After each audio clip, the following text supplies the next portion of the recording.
Start looking at pie charts. I know a lot of people are doing pie charts, some incorrectly. So, and then we're going to look at bar charts and line graphs. These are all the technology that you can add. Okay, so here's an example.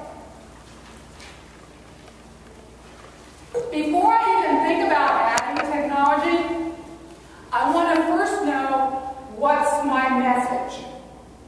Okay, what's the message I'm trying to come across? And that's what, and based on that, that's how I decide what charter graph is going to work best for my particular client. Okay? Pie charts are about whole relationships. 30% of this, 40% of that. You can't do trending. You know, like this quarter we did this, and the next quarter you did that, and I share like 25 pie charts. You can do it now, 3 years later. And that's what this is. This is about this person who established this program. This is the start. This is the start part. It was what? It was 17%. And then after the program was implemented, here are the numbers. That's a comparison. All right? So you can do that. It takes up a lot of space. All right? It's not quite as easy. You sort of would have to look at both of those. You can certainly do that in pie charts. You can just do those yourself. All right? And it still communicates a lot of time. Here's the message. The storyline here is that internet sales grew from 17% of business to 65% of business as a result of the program that this person implemented. A better part of the storyline, if you have a company, this is about, it was in-store versus a brick and mortar. So if the story for the company is they're going from brick and mortar to in-house or to internet sales, with that message reinforced by this graph showing how that has actually changed, that's a very strong resume up front. It is directly tied to the strategic direction of the organization. Does that make sense then? Yes. So that's a real, and that's pie charts. Everybody knows pie charts, right? Let's talk about something that's a little more sophisticated. Bar graphs. Doesn't matter if it's horizontal or vertical. It's the same thing. There's no preference. All right? So here,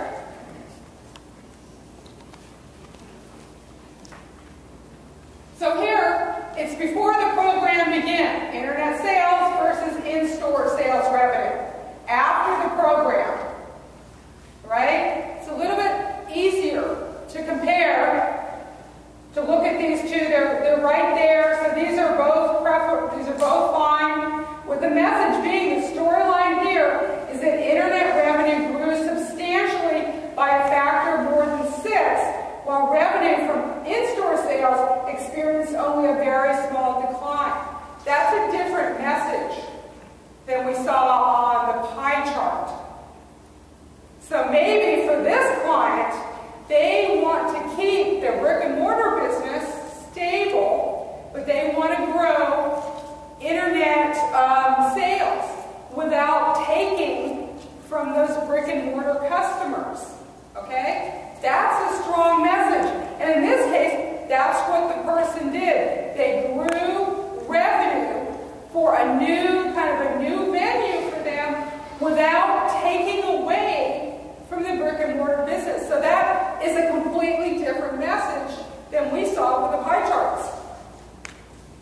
And so that's all that's all the message. You want to make sure that that's the message that you're conveying. And there's your story, which is a wonderful story. Let's look at the line graphs here. Who's done line graphs? Okay, successful storytelling? Okay, so it's really easy to see. So here's the message for this particular thing. Okay, this is about the implementation. So we're looking at the process, the changes during the implementation, slightly before it and slightly after it. So when the implementation first started, things are relatively flat.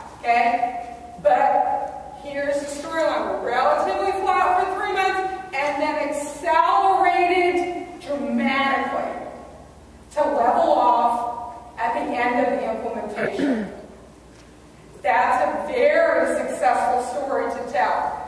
So here, the storyline is that internet revenue growth started slowly at the beginning, accelerated rapidly through the implementation, and then flattened near the end.